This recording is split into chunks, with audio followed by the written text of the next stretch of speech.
Hello and welcome to Heart of the Matter, where it's an honour to have Yogiman join me. Where we first met last year down in Hope, Sussex, the Freedom Festival, and since then we've sort of had sort of conversations briefly here and there, and felt like there was a real connection going on. So I just felt it was time to bring him on and for him to share what he's going to share tonight. So thank you. It's an honour to have you here, brother, and respect goes out to you for your time and for what you're going to share tonight. Thank you. Yeah, maximum respect, Kelvin. It's nice to be here. Thank you for the opportunity. When I heard that your podcast, Heart of the Matter, I was like, I love the sound of that. I'd like to get on and be able to have this conversation. So quite excited to be here. And, we've had conversations, privately, and, they've been quite nice. It's been nice to have those exchanges. So, it's nice to be able to be here and continue that. Thank you. Yeah. So one of the first things I'd like to ask you is could you give us sort of a bit of a background about yourself and about your music and how you got into music and your DJing? Could you do that for the viewers, please? Thank you. Yeah. So music's been, a big part of my life. I really truly believe that we have a very close connection to sound. As well, we carry a drum within us, that's our heart, and our heart, as it beats, it's very similar to the beat of a drum, so music's always been there in the background. I've always been really mindful about the music that I listen to and I expose myself to, because I see it as it's a form of kind of programming us. So, they say that you are what you eat. I truly believe you are what you listen to, you are what you watch, you are what you think, so it's important that, people are making real conscious decisions about the music that they listen to and the messages behind that music as well. Not only that, but even the frequency and the hertz behind the music as well. There was once a time where all musical instruments were tuned at 432 hertz. And then, the whole world governments decided that they were going to change the tuning of all of the instruments across the whole world to 440, and from my sort of understanding and research is that 432 to 435 was in line with the sound of nature, so when birds sing and when there's natural sounds across the earth, it's coming out at 432 hertz, so sound is very, very important, because whatever we're listening to, it's going into our ears and it's kind of having enough impact, not only on our mind and our brain, but also our heart, our cells as well.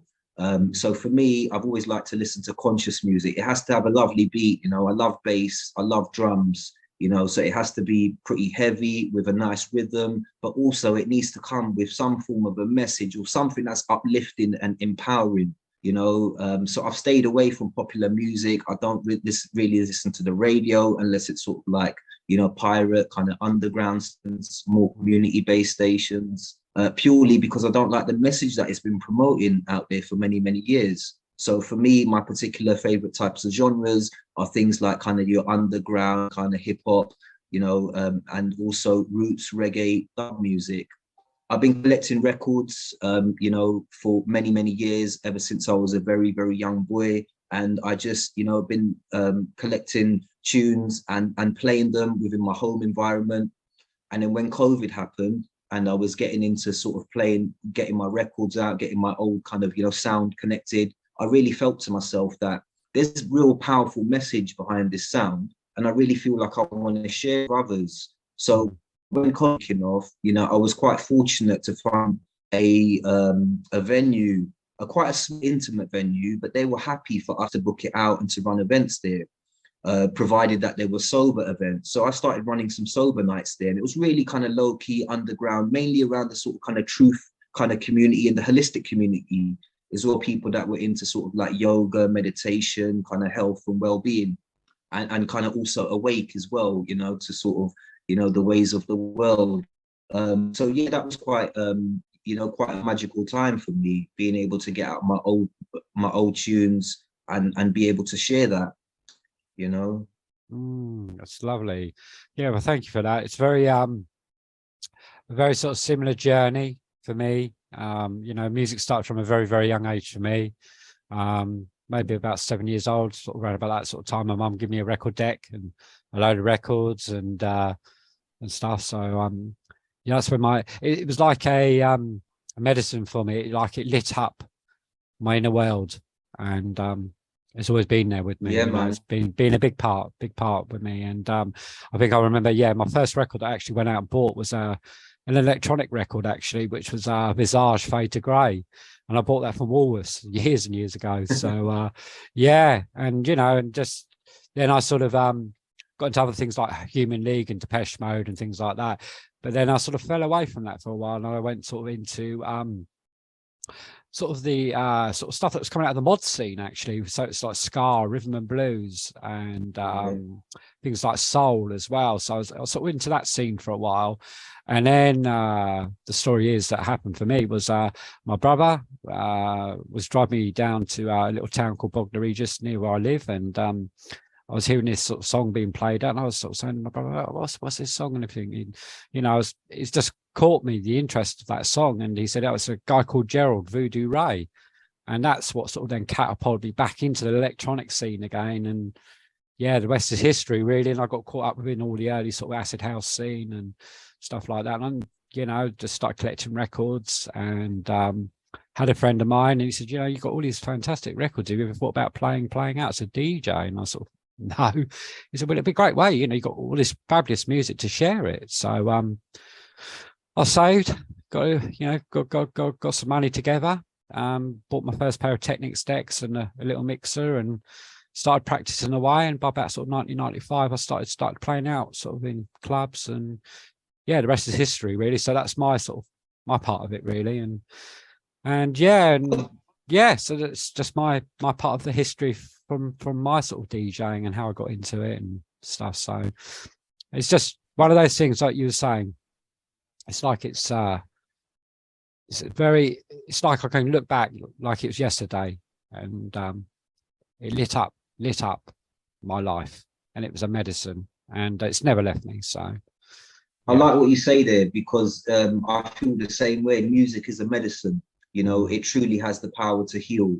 You know, very, very powerful indeed. And that's why, you know, what I was saying, it's really quite important that you're mindful over what you're choosing to listen to, because it does kind of program us as well. And it has the power to kind of, you know, make you feel joy, or it has the power to make you feel quite sad as well.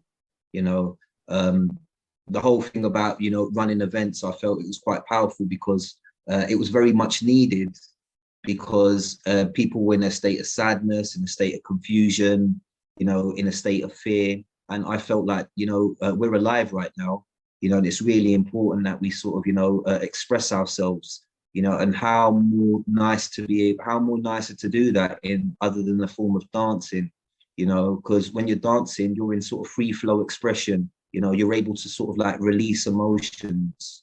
You're just able to sort of be present in that moment.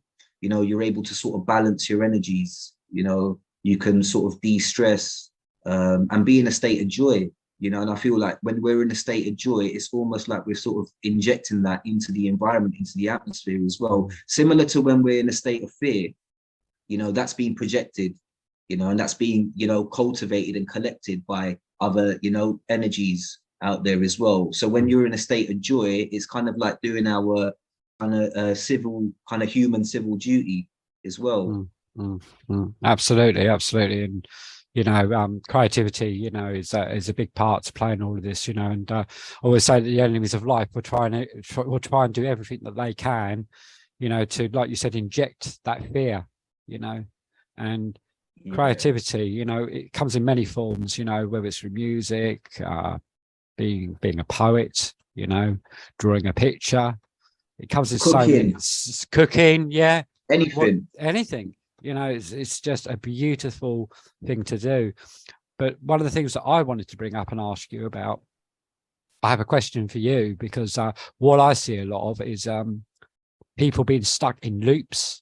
And what I sort of see is quite a lot of people being still stuck in the narratives all the time. You know, they're just stuck in these narratives. And this is what I keep seeing around me all the time. And, you know, for me, I'm past that now. You know, I've moved on, you know, the last year's been a very interesting journey for me. But that's how I see it, you know, and yeah, I'm just getting on my life. I'm just enjoying my life, and I'm here to express that and to enjoy nature as well. So that's what I wanted to share with you. What's your view on that? Do you know what? Yeah, I really feel like we're on a journey, you know, and what's really important on that journey is that we have a close relationship with ourselves, and we get to know ourselves, and we're able to strengthen our connection with, you know, the earth, the universe, each other. And that can only happen when we go within. When we're getting stuck in these sorts of kind of cycles and these, you know, these kind of new stories and, you know, new bits of information and stuff, it's just another form of distraction. Now, I'm not saying that it's not important to have an awareness of what's going on and what the agenda is, but there's a very, very thin line between, you know, living in that world and being aware of what's going on. Now, many people know what's going on, but they want to live in that world, and they want to follow every day, you know, what's going on and what are the, you know, what are the naughty gang, what are they up to, what are these people up to, and what are they doing, and everything like that. And where we're doing that is we are, you know, deferring our attention and our focus and our energy. You know, if we see ourselves as batteries, where are we spending our energy? Are we spending it on, you know, improving ourselves, improving the connection that we have with ourselves and those around us? Are we being better versions of ourselves? Or are we just using our batteries on focusing on things that we have no control over? You know, we don't necessarily have any control over what they're choosing to do. Now, they're doing what they want to do and, you know, what they feel is important to them. But what's important to us? You know, so at the end of the day, I can't control, you know, what they're doing or anything like that, but I do have some control over what I'm doing, how I impact those around me, how I'm a role model to the younger generation, those that are around me, you know, my family. And, you know, I just want to be a better version of myself. And in order for me to do that, I've got to strengthen the connection that I have, you know, with my inner self. And I feel like that's what's really important right now. You know, life is very, very sacred. Where are we using our energy and our focus? Absolutely. Absolutely agree with you there, brother. Yeah, it's nice for you to share your heart, you know, and that really resonates with me, you know, and it is about our focus and where we put that focus. And you know, I wake up each day, you know, and the first thing I do is when I wake up each day is to greet the light outside, you know, to greet the day, to be thankful for the simple things in life, you know, and enjoy, just enjoy the day as it unfolds and whatever it brings, you know. So yeah, it's lovely that it's really nice that you say that, actually, you know, because the two most sacred moments of our day is when we rise and when we rest. Yeah, you know, so, you know, those are the most sacred parts of our day, you know, how we start our day and then how we end our day, you know, and it both requires a level of preparation. So it's nice to hear you say that, you know. I think it's we you know, we should all have some form of a practice, you know. They you know, so when we open our eyes, I think, you know, what we do for the first 60 minutes is really important, because then it impacts the rest of our day. You know, if we're just getting up and, you know, going on our phones and looking at, you know, and just scrolling through and looking at all of the latest news and updates, and, you know, be it alternative news, you know, alternative media on Telegram and stuff like that, or, you know, the BBC and stuff like that, that's kind of setting the tone for the morning. You know, sorry, that's setting the tone for the day.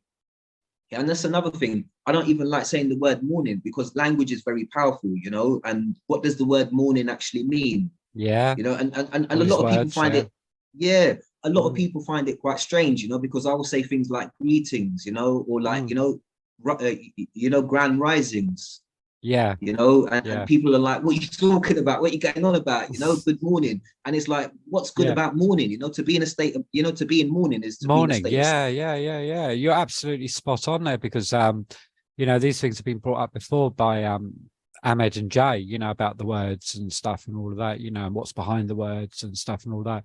You know, and I think one of the ones that Ahmed uses is alawa rather than, yeah, instead of hello, and I totally get it, because words are, very, very, very, very powerful. They can, they can either build you up, or they can sort of destroy.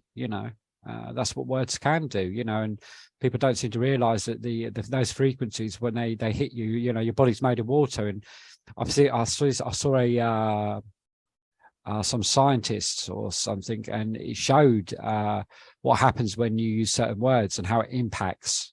So it's definitely more to it than what people think. We have to, like you said, be very mindful of our words. So I'm right there with you, brother. It is energy, it is energy. Yeah. I think it was a study that was done in Japan, but the chap's name it's not coming to me right now, but I'm pretty sure that there was a couple of studies done where there was some jars with rice soaked in water, and they were saying, some nice things to one, not so nice things to the other, and ignoring one of the jars, and they sort of compared that, over a certain amount of time, and then they looked at them, and I think the jar with the rice and the water, where they said things like, I love you, it looked as fresh as day one. The one that they ignored was starting to go moldy, and the ones that the jar that they actually said quite nasty words to, like, I hate you, I wish you didn't exist, it actually started to look black and moldy, which suggests that, our words carry energy also as well. So language is very powerful, For sure. Yeah, great insights, and plenty of wisdom to take from that, because I'm a lot more mindful now, about my words and what I try to say, especially, when we're in certain situations as well, that because there's nothing wrong with all these energies that we experience within us, whether it's anger, we can have anger, joy, feeling depressed, the list goes on, but it's how you deal with those things as well, and that's what I've learned over the last about 12 months, really, about becoming the master of your own house, and really sort of observing yourself and observing your thoughts, and it's something I'm a lot more aware of, on my journey. Those emotions that you mentioned, they're all natural. Anger is a natural emotion, sadness, joy, it's all natural, and it's okay to feel those emotions. It's not okay to live in those emotions, because they can be quite damaging, but if we're feeling anger, what is it that's going on within our lives that's making us angry? It's almost like feedback, I mean, as I say this, I just want to give, thanks and reverence to my teachers and my masters, those that have sort of guided me and shared their wisdom with me, because, every day is a school day, as we were talking about earlier on, so sure. I'm always, collecting jewels and gems as I sort of journey on through life.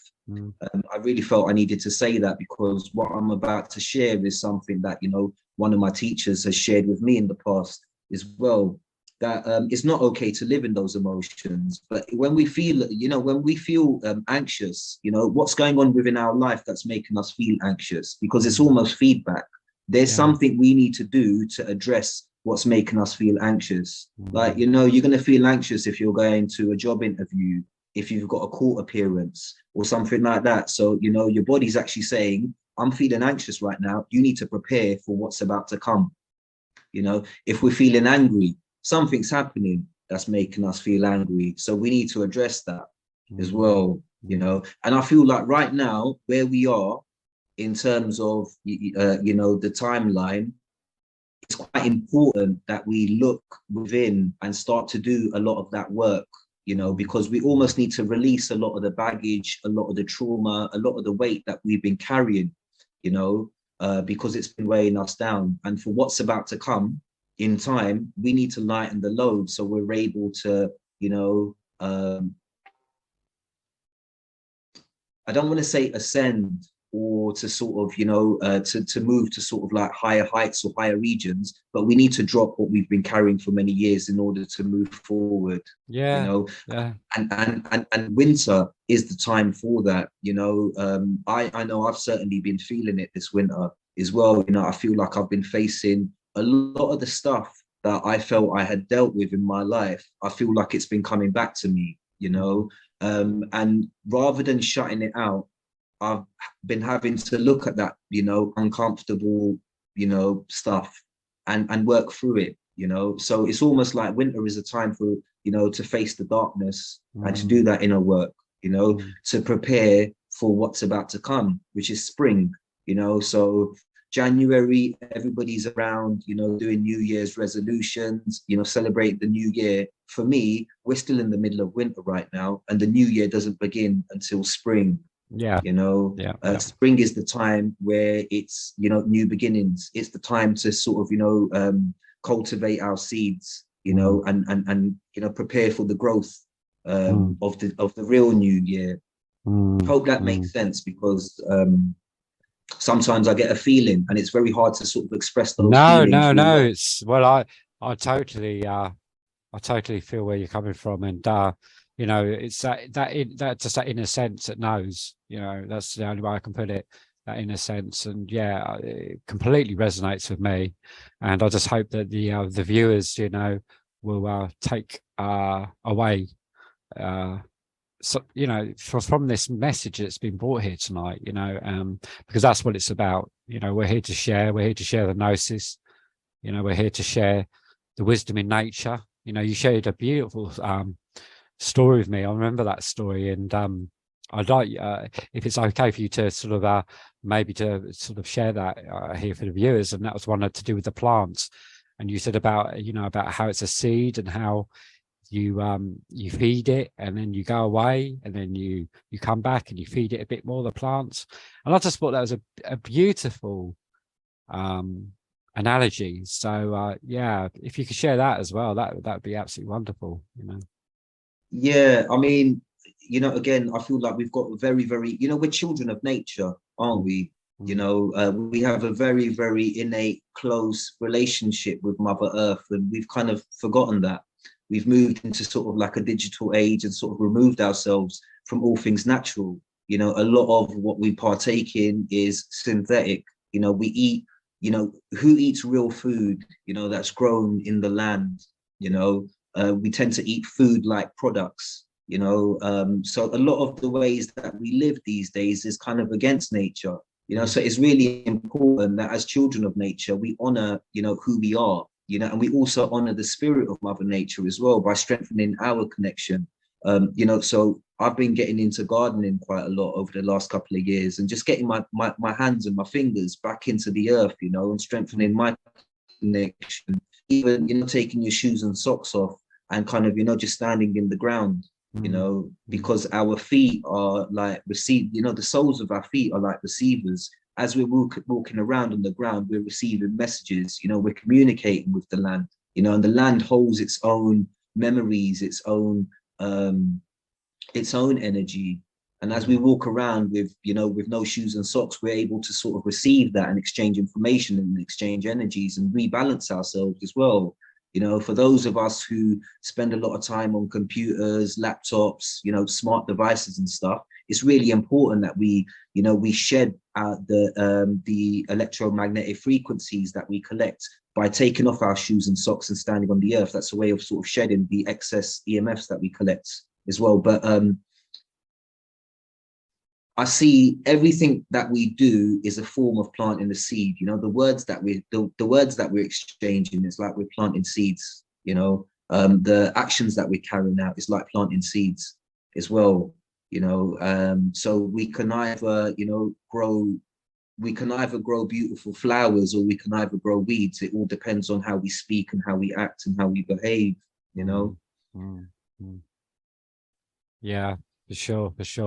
And there again, going back to that little beautiful message that you gave me on the phone, I came away from that, thinking, yeah, because I have a dear friend, a brother to me, Ahmed, and you know, I don't look to him as anything else than a brother. But you know, there's that old saying, you know, when the student is ready, the teacher will appear, you know, and he appeared at the right time. And you know, he would share certain just certain magical words with me, you know, that would light something up inside of me, and then he would go away, you know, and I wouldn't hear from him for a while, and then, you know, we'd have come back together and have another wonderful conversation, and then he'd go away again.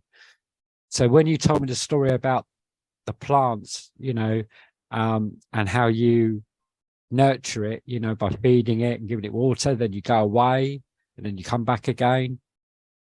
I saw it as that, you know, again, like you're saying, that whole picture that we see within nature. Yeah, it's the same within us, you know. It's just that reflection there. So yeah, it was a beautiful message that you shared with me there on that one. Thank you. Yeah, no, we've had some lovely conversations. We've had some good conversations, you know, and you know, one of the things that I've learned through sort of, you know, my kind of teachings and studies is, if you think about the elements that exist on the earth, you know, air, earth, water, ether, fire, we carry those elements within us, you know. So not many of us know that, you know, we actually hold 4% of fire within us, you know. So we carry, you know, 4% of fire within our stomach, you know, within our gut. We have the element of air inside of us also, you know. We carry the earth within us, you know, and we carry the water within us as well. And, you know, within Eastern, you know, within Eastern traditions, you know, when they're meditating, they would do certain mudras, yeah, which is kind of, you know, how they would position their hands. Yeah. And why they would do that is because each of the elements is connected into, you know, into our fingers and our thumb, you know. So our thumb is actually connected to the fire element. You know, our index finger is the air, you know, then we've got the ether, and then earth, and then water, you know. So when we're doing certain mudras, you know, is to connect those elements and rebalance the energies that we have within, you know. And when I started to come across, you know, these sorts of teachings, I was just mind blown, and I was just like, oh my gosh, you know, I've been sat in front of a TV, you know, just watching TV and watching box sets and just, you know, just numbing myself, you know, where the, you know, life is about experience, and it's about learning, it's about an adventure, and it's about experiencing, you know, all of the wonders and the gifts around us, you know. So the first thing that I've done, I just stopped watching TV, you know, and I just haven't watched TV since, you know, because I just feel like there's just so much more to experience.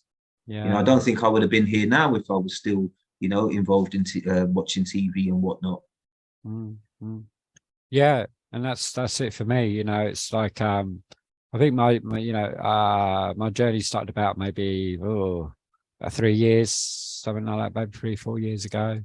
You know, and then, you know, over time things progress, you know, and stuff. And I think most probably one of the first people I actually started listening to at the time, I think, was David Icke, actually, you know. You know, but from that it progressed on to then people like Mark Passio, and then, you know, but now sort of I'm sort of like more sort of inclined to listen to things like for me, Michael Tassarian. I find someone that really resonates with me, because he's so well versed in a lot of research from lots of different places, you know. But psychology, he covers psychology so well, you know. But he'll also, you know, do things about Ireland, you know, the true history of Ireland, and about the Druids, and all this other wonderful stuff that's been really well researched, you know. You know, and there's just so many great thinkers out there, wisdom thinkers out there that have shared, you know, Otto Rank, you know, Carl Jung, you know, Santos Bonacci's doing great stuff with what he's doing, you know. Just, yeah. So I choose to spend my time feeding myself with those types of things that are feeding my soul and helping me to grow. And obviously you read my books, you know, like you said, rather than sitting there just watching fluff all down the telly, or even small talk. I'm past the small talk. That's the other thing as well. I can't do small talk anymore. You know, I've gone past that now. You know, it's like I just can't go there with small talk anymore. You know, it just doesn't seem to interest me anymore. So it's just me. That's my journey. That's where I'm at. You know, I've moved on. And when, you know, you come across you know, wonderful brothers like you know, and Ahmed, and, you know, some wonderful sisters that I've had on here as well, and you connect in that beautiful way, it's lovely, you know. And, you know, yes, I hear you, you know, the internet, and, you know, obviously the phones, and, you know, the laptops and the screens and all of that sort of stuff, and all of that, you know, we need to get away from all that. And, you know, I feel be connected to nature and all that, going 100%. But also I do understand that also it has its good points, in the sense of, like me and you know, we've been able to connect, and this would have never happened, you know, if it wasn't for the internet. So, but again, it's a double-edged sword, you know. But I'm like you know, I tend to spend most of my day pottering around doing the things that I enjoy doing, you know, which is my music, really. That's my main thing. You know, I'm always looking for new tunes. I'm always getting on the ones and twos and having a little spin, and, you know, and just losing myself in the moment. And, you know, or going out to the garden and just having a nice cup of tea out there and listening to the birds, and, you know, looking up at the beautiful blue sky, you know, just taking it all in, you know, just the simplest little things, you know. Because sometimes when, like you were saying earlier, you know, when we can be struggling and finding it difficult, I find those things help, you know. Like you said, when you get to the end of the day, and be thankful just for the simple little things in life, you know. So yeah, that just for sure. Yeah, just something else I really wanted to sort of share, really. Yeah, no, for sure, man, for sure. You know, I felt like I got myself to a point where I just didn't want to listen to anybody, or kind of, you know, follow anyone or anything like that. You know, I came off social media, you know, it's probably been about 3 years now. I ditched my smartphone. Not saying that there's anything wrong with any of that stuff, you know, but I just wanted to honor what I felt was right for me, because, you know, the way that I kind of see it is, we're in a movie right now, and, you know, we're our own individual kind of, you know, the main star of the movie. You know, we're the main actors of the film, you know. So we shouldn't be using our time and our energy focusing on others, because, you know, we're the main actor. You know, and what happens next, or how the movie ends, it all depends on what we choose to do. You know, and we have an opportunity. You know, life is very sacred, and it goes very quickly, and we just don't know how many, you know, beats of the heart we have left, how many breaths of the lungs that we have left. So while we're here, honor the moment of now, you know, and really sort of, you know, connect with it. Like, if, you know, if we, you know, if somebody was to know that they only had a month to live, how would they live that month? You know, if somebody knew that this was the last time that they was going to cook or eat, you know, would they cook and eat differently from how they do it every single day? You know, would they really sort of taste the food and enjoy the food, and sort of really get into it? You know, but we tend to sort of lose sight by that, because we're distracted. We're always waiting for the next thing and the next thing, and, you know, anxious about the future, or worrying about things, or, you know, waiting for something to happen before we can feel a sense of happiness, when really now is life. So we really got to enjoy the moment of now, because we just don't know how long we've got, you know. And also, what is it that we're leaving behind? And what I mean by that is, what are the memories that we're leaving behind for those around us? You know, like, when I first kind of, you know, woke up to kind of what was going on in the world, it was, you know, quite a depressing time for me, you know, because wherever I went and whoever I spoke to just didn't see it. You know, I woke up, you know, in the early 2000s as a result of the planes going into the towers. And that's quite a difficult time because nobody saw it. And, you know, I didn't really have other people to go and talk to and stuff like that, you know. So it was quite dark and depressing. And then, you know, it was only until somebody said to me, they were like, hey, when you die, what do you want written on your gravestone? I mean, I come from a culture where, you know, we don't get buried, you know, we get cremated and scattered back into Mother Earth. But I got the point, you know, what do I want written on my gravestone? How do I want people to remember me? You know, I was always angry because people didn't see my worldview, because people didn't see things how I saw them. You know, so I just thought, you know what, each to their own. You know, I'm out here, you know, just having an experience along this journey. And, you know, do I want to be angry or upset or depressed and trying to convert people, you know, or do I just want to have an experience and be an observer and just try and live life in a very, you know, loving, caring way, you know, and giving out that energy, you know, because I think people are far more attracted to you, you know, when you're giving out a sort of a loving kind of energy, as opposed to a hard, dense kind of, you know, energy of fear and anger. So it's been a journey, you know, of really sort of learning that. And I see it, you know, I've been seeing it for a few years now on Telegram, you know, where people are just screaming at each other because they want people to just get it. And it's like, if you get it, do something about it, you know, be an example rather than just trying to ram it down other people's throats, you know, be a real example of that, you know, because that narrative is going to play out, you know. The people that are, you know, that have set that agenda and put those resources and have those positions of power, they're going to do that, you know. But what are we doing? What example are we, you know, what are we building? What are we creating? Where are we putting our energy? If we're just trying to fight them, you know, violence and, you know, all of that, that's their game. That's their battlefield, you know, that's how they operate, you know, through violence and anger and all of that sort of stuff. Love, creativity, they lose. When it comes to love, joy, creativity, they lose. You know, so, you know, my focus has just been on building the new, living a life that, you know, I feel aligns with my values. And that's what it is, man. And every day it's a journey, you know, some days good, some days not so good. But, you know, also suffering and pain is also the medicine as well, because you can't always be happy. Things aren't going to be perfect because this is life. You've got to deal with the natural order of the unfolding of, you know, of life. It's not always going to be perfect. So when we go through a state of suffering, it's like, what is it that I need to learn? What is it that I need to change in my life? What, you know, where do I need to put my focus in order to learn from this suffering so that I can get out of this state and get into a state that I'm okay? You know, that's easier said than done, because when we're going through dark times, it's very real and it's very, very hard and difficult, you know.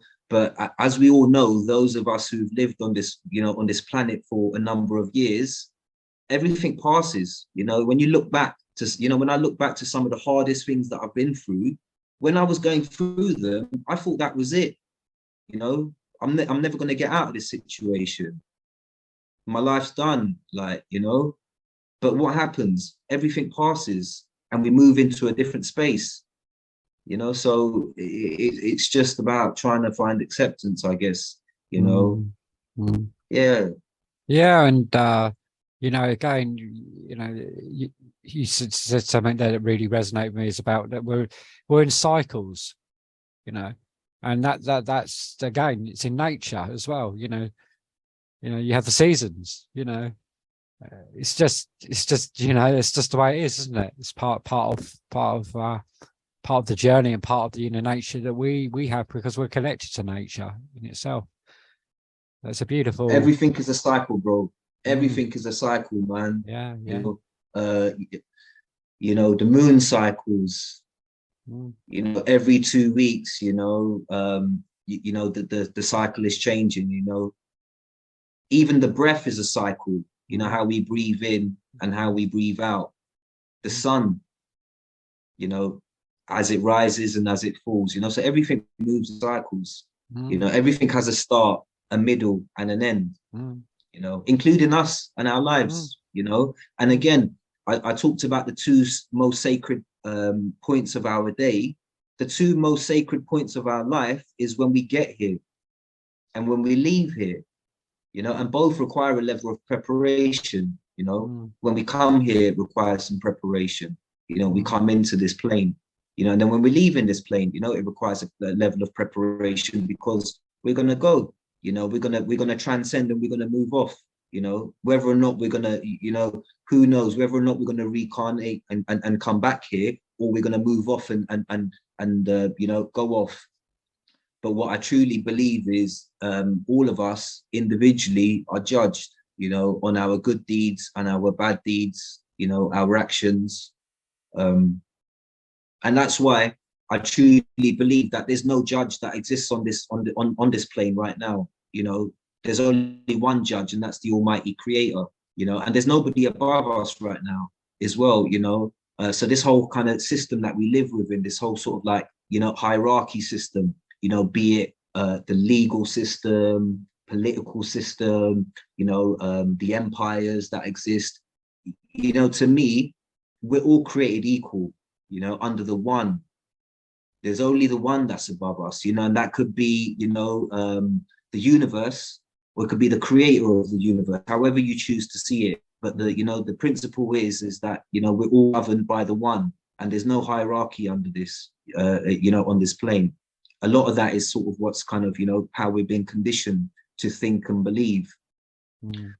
And that's why I choose to express myself as freely as possible, you know, and I truly believe in the power of intention. You know, if we're walking through life, you know, fairly confidently, you know, feeling free, then the chances are that we're going to be in situations where we can express ourselves freely, you know. And then when we come across a situation where, you know, we're faced with, you know, those systems and those hierarchies, you know, and or agents or whatnot, you know, then it goes back to what's our intention, you know. Hope that makes sense, because again, it's an emotion, it's a belief, it's a, you know, it's a feeling from within. No, it's beautiful. Thank you. And to express from your heart, you know, it's a wonderful thing to do. And I'm just honored that you're here and you're sharing from the heart. And really, really enjoying this conversation. It's just wonderful. Yeah, cool, man. Absolutely wonderful. You know what? I got to be honest, man.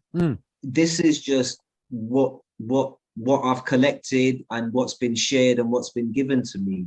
You know, I wouldn't call myself, you know, an educated individual. You know, my education is in life, you know, and going through hardship and tribulation and challenges, you know, that's where I've learned to thrive, you know, through times of difficulty, you know, and even like the message in the music. So the music that I play, you know, a lot of the knowledge and the education, the wisdom I collect from these elders that have sang their hearts out and laid it on a rhythm, you know. And a lot of the singers are no longer here. The music was made in the 70s and the 80s, you know, but I hold, you know, utmost, you know, respect and reverence, you know, to these guys for the message that they left, for people like me to be able to receive that and be able to improve my life and improve my life experience from that. And that's why I feel so passionate about sharing the tunes and sharing the vibes, you know. And it's just like Marmite. Some people love it and really, really get it, and some people don't like it. And that's absolutely fine, you know, because we're each on a journey, you know. And we should have the freedom to be able to choose, you know. That's what's really, really important as well. There's no one size that fits all, you know. We all come here with gifts. We all come here with an individual, you know, be it a mission, have a life path, you know, whatever it might be. But we're all individuals, and we should always have the freedom to be able to honor who we are and how we choose to live. Yeah, beautifully put. You know, I couldn't have said any better myself. So yeah, that's a great message. Absolutely great message. And, you know, again, you know, it's good to be able to express from the heart, express your life experience, and to be able to share that, you know. And my hope is that again, people just will take away from the message that's being conveyed here tonight. They'll take something away from it, you know, and stuff, because that's what we're here to do. Just like you were saying, to live our life to the truest that we can, you know. Again, you know, I wake up every day, you know, and all I say is, all I can do is my best for today, you know. Then that's not then setting a high standard for myself. It's just, that's all I can do. Live the best that I can live today, you know. And that takes a lot of weight off your shoulders when you do that, you know, as well. And not to be hard on, not to be hard on yourself, you know, because we all make mistakes, you know, but all those things are there to help us to grow. You know, it's all part of it. So yeah, for sure, man, for sure. You know, having no expectations, having no judgments, and you know, not blaming yourself, and you know, I think it's really important, because I feel like sometimes we set these expectations on ourselves, and when we don't meet those expectations, you know, we might not be, you know, we might not talk very nicely to ourselves as well. And it's really important that we have a lot of self-care and a lot of self-compassion, because we are our own best friends. You know, if you think about it, what's the one person that's always been with you? It's been yourself, you know, since the moment that you got here. You know, so it's really important that we have a loving, caring relationship, not selfish and, you know, being egotistical and all of that, you know, but actually having a loving, caring, compassionate relationship. You know, we get things wrong. You know, we mess up. You know, we might do things that we later regret, but that's okay. You know, because it's just life. You know, and did we really get a manual when we came here? You know, if you think about it, from the moment that we've got here, we've been set up to fail. You know, I said that being born is one of the most sacred moments of our life. And from the moment that we've been born, we've been set up to fail. You know, if you think about all of the different systems that are around us, you know, health, education, you know, social, you know, families, religion, you know, conditioning, you know, and beliefs and everything like that. It's all removed us from who we truly are, you know, our innate natural kind of, you know, selves. So we're going to get things wrong, and that's okay. It's an experience, you know. For me, what I found one of the most powerful things, and it's such a simple thing to do, and it's just literally closing your eyes, taking a breath, and just being able to connect with the breath. Because the realization that the breath that we're breathing now is linked to the breath that we started breathing when we was in our mother's womb. It's never stopped. It's been a cycle. Like you said, everything's a cycle, you know, the cycle of breath from the moment that we was in the womb, coming out of the birth canal and coming into this world. You know, that breath has been continuous, one after the other, you know. And when that breath goes, we go. So our breath is something that we need to honor. It's something that we need to connect with.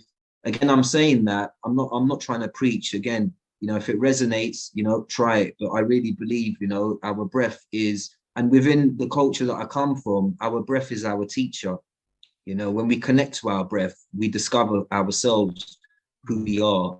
And it's the life force that runs through us. It's the universal life force that runs through us. So why wouldn't we connect to that, you know? Yeah, well, that makes sense for me, because I do find that, you know, when I wake up in the morning, you know, first thing in the morning, have a cup of tea, and I'll just sit there quietly and just, yeah, it's only for a couple of minutes, and that's good enough, just to sit there and do that bit of breath work, you know, and that seems to center me, you know, as I go on through my day. So I'm right there with you on that, you know, brother. It helps. Yeah, it helps. And especially, you know, sometimes you can wake up in the mornings and you get the old chatter going on in the mind and all of that. And it helps to just alleviate all that, you know, and yeah, just slows everything down and stuff and that. So I find it helps me, and that, you know, for sure. So, yeah, I mean, you know, obviously not everyone's into that, but yeah, for me, it works for me. Yeah. And again, It's an experience, isn't it, Kelvin? You know, the reason why you do it is because you've tried it and you felt something from it. You had the experience, and that's why you choose to continue doing it. You know, so only until you have the experience will you make the decision to continue doing it. You know, likewise, you know, I felt the benefits, I felt the power from that. You know, and that's why it's something that I continue to do. You know. Yeah, for sure. Yeah, and the other thing as well is I notice as well as you do that as well, you know, you're connecting with your instincts, you know, the inner nature, you know, and moving away from what's all up here. You know, it's like because your body in itself is a form of something that wants to communicate to you. You know, it expresses through the body as well, and you know, and I've really felt that, you know, that there's these inner instincts that want to guide you and show you and take you and move you forward, you know, and stuff. If we choose to listen, you know, to those instincts and all of that, because like you were saying, some people are just way, you know, it's their lives, obviously, you know, but you know, some people are just way too busy with everything going on in the world and all the consumerism and, you know, the laptops and the phones and all of that, you know, and it's just anything to keep them distracted from finding out, like you said, you know, finding out who, you know, your true self. You know, I call it my Carl Jung, you know, he calls it the path of individuation, you know, and you're on that journey to find the true you, you know, and yeah, so I can really relate. From my experience, yeah, man, totally. From my experience, it's only in those moments of silence and stillness do we get closer to our true selves. You know, so if we're trying to connect to our highest self, so that's detaching from, you know, who we think we are through the, you know, through the images and the identity that we've collected. You know, so you know, for example, I'm a record collector. You know, I'm a sound boy, you know, I'm a father, I'm a, you know, I do this for a living, you know, I you know, support this and I support that.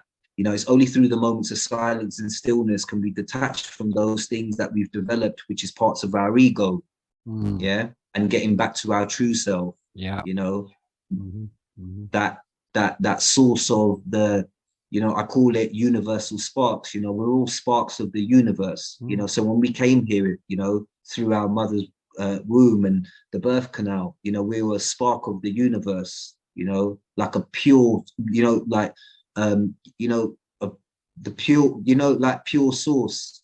You know, if you think about it, we've been built by design, you know, by divine design, you know, so, wow. The, you know, the universal, you know, creator, you know, the true one created us in his image. You know, we are sources of the divine, and we come here and then we collect all of these different identities and we think we're this and we think we're that. And like you said, it's just distractions. It takes us, we almost kind of forget who we are until those last final moments. Do we start to recall, actually, what did I do while I was here? You know, how did I spend my time? Did I spend it, you know, just, you know, feeding my greed and feeding my ego and being jealous and, you know, hating on people and living in a state of anger, you know, or did I connect to my true self and honor, you know, my life path and, you know, my soul path and what I'm actually, you know, here to experience? Yeah, I mean, yeah, that's it. I mean, that's, you know, I know that, you know, we hear people sort of talking about, you know, this truth and that truth, you know, they say, well, this is my truth and this is my truth, you know. But one of the things that I wanted to say was, you know, there's only one truth, you know, and that is to awaken the immortal soul within. That's it. That's it. There's only one truth, man. No, that's you know, it. And you know, and the truth is the truth. Like it, love it, or hate it, you know, it is what it is. And it's only with the acceptance then can we move forward with that. you know. And when we start to get into states of denial and no, this is my truth, then we're moving away from that. And there's a real power and energy, and many of us have felt it over the last couple of years as well, because whilst all of the lies, cheat and deceit was out there, and people were on that train of the lies, cheat and deceit and following that, yeah, moving in that direction. And then you had those who were standing in truth, honoring, you know, what was right, whether, you know, however difficult it was, you know, when they were honoring that, they weren't doing it, they weren't standing alone. They were standing with the unseen, with the universal force, you know. So I'll give you an example. There were, you know, I used to hear stories about when people were going into a hospital and needing treatment, and they were being told they couldn't come in without a mask, and they needed to have a test and all of that sort of stuff and everything. But when they stood their ground, you know, they were able to just, you know, go and carry out whatever they needed to do, because they were being backed by the you know, the universal force of truth. You know, when we start to partake in the pantomime, you know, that's when we start to move away from that, you know, natural force. But when we stand in truth, no matter how hard it is, and it's a difficult thing to do as well, because, you know, we're always got the fear of judgment and, you know, that sort of, you know, that image that we need to portray. But I think, you know, within the last couple of years, many people thought, I don't care how I look, I don't care how I come across, right is right and wrong is wrong, you know, and I need to honor what's right. And I felt it myself as well, you know. Yeah, I mean, that's another great way of looking at, you know, things, and especially, you know, this is what it's about, life experience. You know, if we choose to honor that and walk with that, you know, it can teach us so many things, so many great things, you know. And I'm just grateful that you're here tonight and just sharing what you're sharing from the heart, you know. Thank you for that, brother. And, nice one, man. You know, thank you. It's nice to be here as well. Oh, it's beautiful. And the other thing I wanted to share as well is, you know, it's just like how I see it. It's like, it's, you know, it's like we're in this game and I'm just passing through. You know, that's how I see it. That's just how I see it. You know, and it's like there's all this madness going on around me. I call it Archon Asylum, you know. And you know, but it's yeah, it's completely out there and I'm not affected by any of it, you know. I'm just getting on with my life. It's a wonderful, beautiful thing, you know. And it's lovely to connect with, you know, different brothers and sisters, you know, that I'm meeting along my way on my journey, and we're sort of building this sort of wonderful sort of community and being able to share these beautiful insights. So thank you ever so much. And you know, I'd love you to come back again and share more, you know, if you're happy to do that, you know, that'd be a wonderful thing to do. So yeah, sure, man. I think you got plenty more stuff you could share. So yeah, it's been a great conversation. Beautiful conversation. What I was going to move on to was about the Connection Festival and your involvement there, you know, because I'm obviously, like we said, you know, we met last year, and from the first moment I met you, you know, I just knew that there was a connection there with you, you know, I, you know, and it, you know, it got to the point where, you know, we did our first one and then we did our second one, and the second one wasn't an easy one for us, but we've come through the other side and we're moving into the third one now. And, you know, obviously I contacted you and we had some conversations and stuff like that. And, you know, I'm just so honored and blessed that you're going to be there joining us for the day, you know, to DJ for us and give the entertainment in the evening time. And I think also, is it right that your son's going to come down and join us for the day as well? Is that correct? Yeah, that's right. Yeah, and stuff as well. So that'd be wonderful. And I think about something. I say something about you make all these teas as well and stuff that you put together. Yeah, that's right. That's right. You know, for the past couple of years now, I've been into sort of making my own tea. You know, just for sort of like holistic health reasons. You know, I've been getting a lot into sort of like dandelion, lemon balm, and moringa. And just looking at the healing properties, you know, again, dandelion is one of the herbs that grows all over the earth, you know, and we just see it as a dirty weed, and we don't really understand that, you know, there's a real power and benefit, you know. Again, you know, there's a lot of healing properties within that. We're children of the earth. We should be eating from the earth and consuming what the earth provides us, because it grows in abundance. You know, Mother Nature provides everything that we need, but we neglect it, we ignore it, you know. So it's really important that we strengthen our connection. So a couple of years ago, I started getting into dandelion tea, making my own. And again, another thing that I'm not really a fan of is when you drink your regular tea, you know, the tea bag, you know, has it been, you know, bleached? You know, has it been sort of like, you know, plastic to sort of glue the tea bags, etc. So I just started making my own. And as I was making my own, you know, a few people would ask me here and there, you know, what are you drinking? Can I get some of that? So it just kind of, you know, all developed out of there, really. So the tea brand is literally being launched right now as we speak, getting everything ready. I'm hoping to be bringing it up to the Connection Festival with me, to be able to share it to sort of, you know, your community over there. But yeah, I'm really excited about coming up, you know, because I like playing music.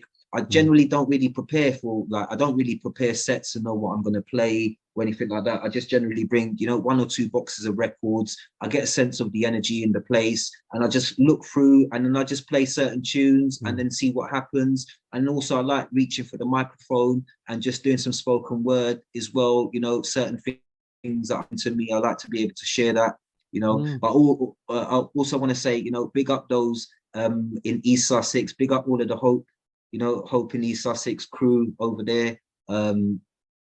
The music festival over there was a lot of fun. I hope they put another one on this year. It was nice to be able to connect with individuals like yourself, you know, and have that experience as well. It was a lot of fun. Got to meet a lot of, you know, interesting individuals, and be able to share my vibe as well, you know. So yeah, I'm looking forward to coming to the Connection Festival. It's nice to know that this is number 3, you know, because I'm into sort of, you know, sacred geometry, you know, and powers of the Trinity, you know. So 3 is, you know, a magical number. So it's nice to know that I'm coming up there for, you know, chapter 3, man. Okay, that's really good. That's excellent. That's absolutely amazing. And you know, and yeah, because it's sort of like, is it sort of roots reggae dub, that sort of style you play now? Is that mainly what you play now? Because I know you said you sort of moved into drum and bass and hip hop, but is that your sort of main sort of style that you seem to? I mean, I like to listen to all types of music, if I'm honest with you. You know, I like to listen to everything, because you know, to me, music is like food. You can't eat the same food every single day, because it just becomes boring and bland, you know. So I listen to everything. But you know, where my passion and my heart is, it's roots and roots reggae music, you know, music with a conscious message, heavy drums, heavy bass, you know. And again, it has the power to heal, you know. So when I go out to sound system nights, you know, from where I was, you know, quite a young boy, I always felt like it was like going to, you know, like going to a temple or going to a church, you know, going to, you know, some form of a ceremony. So it wasn't going out on a night out to go out and get drunk and get out of it or anything like that. It was quite the opposite. It was a healing. It was a spiritual experience. It was an experience that got me closer to the Creator, you know, and it strengthened my relationship that I have with the Creator as well, you know, through the power of music. So I've experienced how powerful it is. And that's the reason why I like to share it with others as well, you know. And I really believe like the message behind the music is what I truly represent, you know. And it's not about ego, it's not about vanity, you know, because I also come from a community where there's many other people just like myself who are into sound system and into collecting music and playing music, but not all of them align with the values and the message behind it, you know. So I kind of, you know, somewhat detach myself from that, because it doesn't truly represent me, you know. I'm not about competition, ego, vanity, you know, collecting and materialism, you know. I'm truly blessed with what I do have. I'm not hungry to get any more, you know. If it comes to me, it comes to me, you know, all through the grace of the Most High. But I'm not going to be hungry and looking for it and trying to lie, cheat, deceive to get one up on another person and get more than another person, you know. Each to their own at the end of the day, you know. For me, it's really important that I'm grateful for what I do have, you know. So like I said, I've been collecting records, you know, since I was a young boy. I went through some difficult times in my life in the middle 90s where I sold a lot of my music because I needed the money for other things that I was involved in at the time, you know. But when I was in better positions and I started to regain money, I then got back into my music, you know, and now I can sit here with a collection that, you know, it has the power to really heal and educate, man, if I'm honest with you. So this is what I've been feeding my children on as well, you know, and their whole generation, you know, so like their friends and everything like that, you know, who aren't even familiar with roots reggae music, you know, they know the sound when they're around me, you know, really quite powerful. So I'm looking forward to coming and playing a special selection, man, you know, from Jamaican to English to Spanish to Mexican dub to French European dub, you know, to, yeah, man, you know, African, you know, Jamaican, you know, and you know, a particular favorite of mine is like the real 90s. I feel like that was such a golden era, you know, the late 80s and the early 90s was such a golden era, especially for UK sound as well, you know. I think the producers at the time, the up and coming producers at the time, they were really heavily influenced through the big producers out of Jamaica, and they were listening to that sound and they were recreating it in a UK style. And it's something really quite special. And I play that now and it's timeless, you know, like last year was quite a good special year for me. I done 3 music events myself that I put on, I organized, promoted, and I, you know, DJ'd for 6 hours, you know, running tunes. And then I also played at 3 other events as well, Hope being one of them. So it was a really, really special experience for me. And when I'm playing these old 90s tunes to people that aren't familiar with this sound, it sounds fresh to them, you know? So it's really timeless. Like people can hear it and they're like, wow, this is really fresh. Like, you know, when was this made and who's made it and where can I get this? And it's like, this is old stuff. Do you know what I mean? You can't get hold of this stuff, you know? So yeah, it's quite magical to see how people can experience it, you know? Absolutely, absolutely. And, you know, I'm just absolutely honored that you're coming and you know, for the contribution that you're going to bring to the Connection Festival on the 25th of February, you know, and yeah, so I just know it's going to be a wonderful time. You know, I'll be sharing an hour and a half DJ set there myself, you know, sort of playing sort of dub house and techno. So that's my sort of style. You know, very underground. That's always been me. You know, I've never been so much into sort of what you call the sort of stuff out there in the mainstream. It's never really been my forte for the last quite a number of years, actually. You know, as I grew up when I was younger, obviously, yeah, because that's the only sort of stuff that was around at the time, you know. But as I got older and stuff and all that, I just sort of delved more into the underground scene, and that's where my heart's always been, with more the obscure music, you know, really delving and looking for new sounds, looking for new artists to promote and to share. So yeah, that's always been me. I've been very, very keen at sort of always finding new music. Yeah, man. Yeah, man. Salute, bro. Salute, because, you know, I resonate with that totally, man. You know, I got to a point where I realized that a lot of that sound that was being promoted was manufactured. You know, it was plastic. You know, it didn't really represent anything. You know, it represented the things that don't represent me, you know, ego, vanity, you know, hypersexuality and all of that sort of stuff. Do you know what I mean? So shut that out completely. So I've just been, you know, strictly kind of, you know, message, you know, which is kind of somewhat underground. So yeah, man, if you're local, you know, to it's Chichester, right? Just 2 miles outside of Chichester, Lavant and stuff. Yeah, so it's down here on the sort of near on the south coast, because you're based up in London, aren't you? So that's right. Yeah. For you, it's mostly about an hour and a half drive down. I would have thought something like that. I would have thought, and that. But yeah, I mean, you know, for the viewers out there, you know, please come and join us. You know, because we're here to sort of create something for you. That's what it's about. We're here to create it for you, so that you can come and that you can celebrate life. That's what it's about. And we've got some great entertainment, and we've also got some great speakers as well that are going to be sharing on the day as well. We've got Ahmed that will be joining us. He's going to do another talk on psychology. We've got Jay joining us as well. which he'll be doing a talk on alkalinity and expanding on that. We've also got Alison joining us, and she's going to be talking about the Hopi tribe as well, because, you know, again, you know, we need to remember about our sort of our ancestors and our tribal roots. And I think that's very, very important. Also, we got Emma joining us as well, and she's going to be doing an astrology talk there as well. And we've got Chloe joining us as well, who's going to be doing a meditation there as well. So, yeah, it's looking like it's going to be a lovely sort of day for all the people that want to come and join us for the day. So all we can do is just put this event on and just, you know, create what we create. And because at the end of the day, we can only do what we can do, and just in the hope that people will come. And you know, I have to say it, you know, basically, you know, get off your backsides and join us, you know, because a lot of people I found want to live in comfortableness. They want to live in a comfort zone.